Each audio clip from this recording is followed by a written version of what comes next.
Middle East is flourishing with a lot of new car brands, predominantly from China. But for a difference, I am bringing something from Vietnam, the VinFast. VinFast is one of the latest entries to Middle East, and this is the VF8.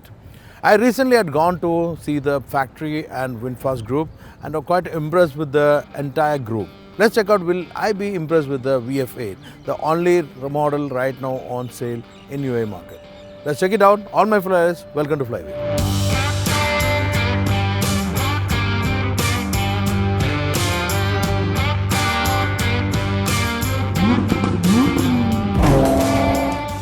VinFast comes from a group called Vin Group. They are quite big in Vietnam. They are like a company who sell from salt to automobile. They are everywhere. They have university, hotels, even cities and some recreation area like lake. And quite impressed with the way they turn out. With a small country, with a new company, they have flourished well. When I visited Far Eastern countries like Indonesia, Malaysia, I've seen a lot of VinFast in the market. So VinFast as such as a brand, they have two-wheelers to buses. And one thing is, everything is electric. They're not gone with the ICE engines. They earlier had ICE engines, which was, they had joint venture with BMW. Right now, they are developing all electric vehicles. And VF8 is one of the top-end models. What I experienced before was VF6 and VF7. It is marketed another model. I think VF7 will be coming here also soon. Anyway, we'll check out how this can compete with the competitions in Middle East.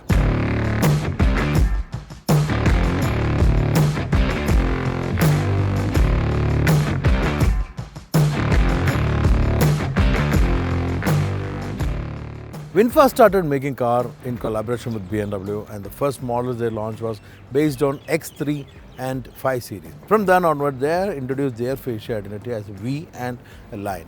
Now all the models follow the same philosophy but in a different way. This is not the latest design from VinFast. Latest are a little more exotic and contemporary. This is an intermediate design, and you can see a chrome element which follows the V elements. LED lights are there, splitted into two with the DRL and the headlights. Big air vent and cleaned bumper design with brushed aluminum sills. There's lines on the hood. Again, I can see the inspiration from BMW. It gives a masculine feel. Rounded heads give a masculine feel, but in the front, when you see the car, you feel compact than the real size. Unlike the BMW inspiration, they are not given any lines on the side. It's more clean design, rounded wheel arches. You can see from the first door, you can see a mild line coming, but this dissolved to the hip. And rear portion, kind of inspired from Porsche Cayenne type of design. The greenhouse is simple and progressive. In the rear also you can see the Vin design followed, like V element is seen, connected taillight with a black bar. LED looks good. This is a kind of updated, and rear spoiler and the wiper comes out from the top. So you can see a clean glass. VinFast logo in my opinion is quite big. You can tell your opinion on the comments. And bumper is where the registration plate and other portion you can see the body color also given. So altogether the design is modern. It's like not too contemporary, so it's more basically democratized the design, and I think most of them will like the design. It's simple. What do you feel? Let me know in the comment. Once you open this electrically operated boot, there is enough space. You can see my boxes, camera bag, everything put together. Still you have space, which means two big bag can be accommodated. If you want more space, you can split the rear seat, which is like 60 to 40. So practically, there's a good space for the VF8.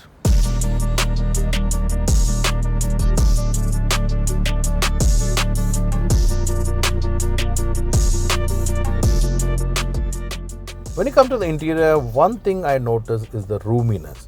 The seats are little smaller, not compact, but optimum sized. Vietnamese are actually small people, so they might have designed in their structure. But still, I can't complain. We people also are not big guys. So if it's a bigger guy, you may feel little lack in the thigh support. But on the backrest, it is good. Even address design is also good.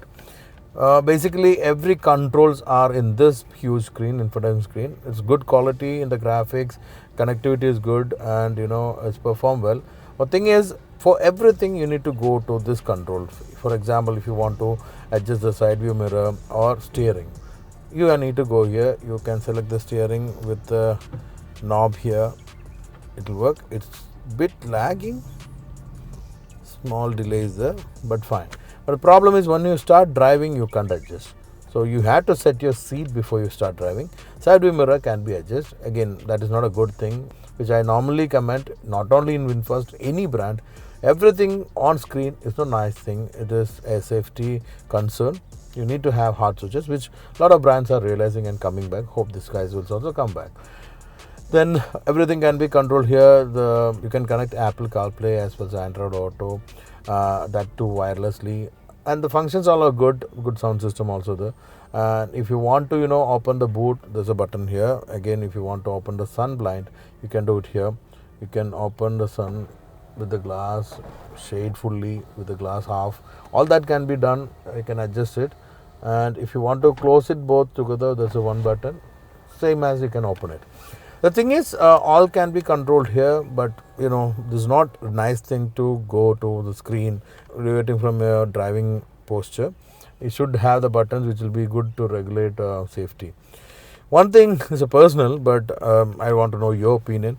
I don't like a car without an instrument console. Everything is here, but in this case, information are there in the head-up display. But for me, it is like missing out a working space. If you're in an office, you're sharing the table with others, is what I feel now, because you don't have your own cubicle to work. That's a bit odd for me, no matter which brand. Even if you take Tesla, that's one thing which I don't like, to have one screen for the control. What is your opinion? Let me know. Dashboard is designed well. This leatherette covered everywhere, which giving a premium feel. Seats also like leatherette only, but in a good quality. The finishing is like the Napa leather, soft one. Then seat can be electrically adjusted on the side. Normally, seats are sitting little lower, but roominess is getting. There is drive mode selections here, which is common in VinFast. Cup holders are there, induction charging is there. There's a knob for volume control, unlocking, and for the hazard button. It's good. Space in the cubby and also in the glove box. This is enough space. You have space to keep bigger bottles also on the door pads. Let's check out the rear. The rear seats are sitting higher than the front one. It's good for a theatrical feel. You are getting good view overall from the rear. Even though sill height is higher, still you are getting a good view. You are not feeling any claustrophobic. You will not feel claustrophobic. Even if you open the sunroof, it is up to here. So roominess is good. Secondly, in spite of being electric, there is a small transmission tunnel, so which restrict to 2 adults and 1 kid. There's a AC vent with the USB-C, USB chargers. In front, there is only USB charger. There are pockets here to keep some of things, and as in the front, door pockets also good. You can detach the handrest from the rear, and the cup holders are kept this, so you're not compromising on the space. So all this put together, the roominess is good. I really like the interior.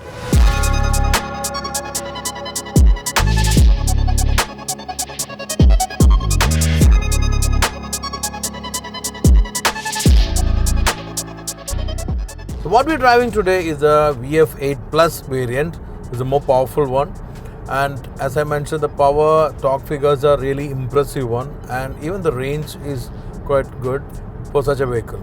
And I would like to say whatever range claimed is 493, but as the max range which we were getting in our driving style. I'll give you a disclaimer for this, because any car, any electric vehicle, the claimed range and the available range depends on your driving style. So if you're trying to push it hard and if you are careless about the range, you won't get the claimed or any figure nearby. But if you're careful, definitely there will be a difference of around 10 to 15% on practical note. But if you're very careful, you may get the range up to what normally the brand claim. It also depends on the driving situation. If you are stuck in traffic, or maybe if the weather is extreme, then also the range claimed will be different.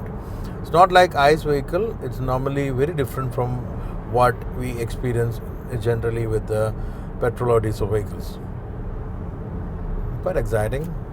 This is a fun part in UAE. You get to see a lot of exciting machines, especially if the weather is good.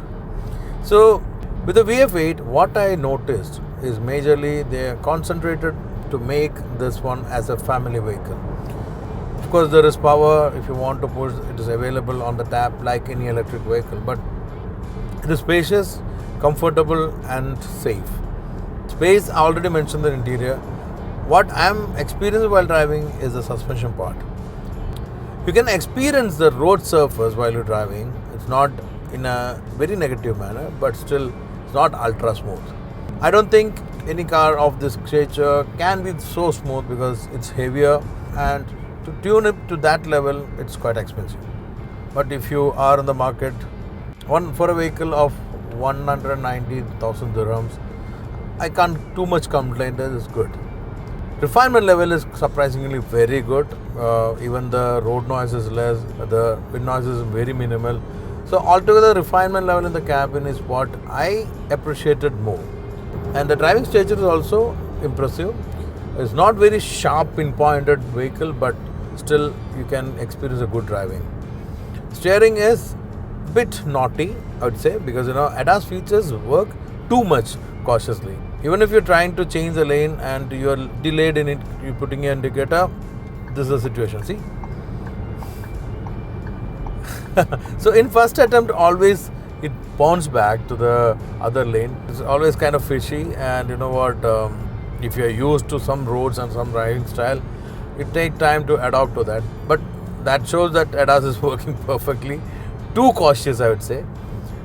Infotainment system, especially the way CarPlay is connected, compared to some of the other vehicle, it is flawless. Every time you get in, it get connected fast, and when you're getting a call, you're not disturbed with the map. All these are actually appreciable, and they are updated with the features. So one drawback of this flat screen being straight is that when there is sun, you can literally see the screen. You can't actually literally see the screen. So I have to move my head to see what the direction I have to go. That's not a good sign. So in Dubai, Altair is the dealership, and it's in Alco. So if you want to experience the vehicle, you can go there, try test, and you can have your own verdict. If you're ever doing the test, just let me know your opinion on the comments. This is what I want to say about the VF8, and you can share your opinion whether I'm right or you were too expected or not about this car. Also, please like and share this video. And finally, if you are yet to subscribe to our channel, please do subscribe and click that bell button so that you get notified whenever we are uploading the latest video. Until we meet next with another exciting new old machines, stay tuned and happy with it.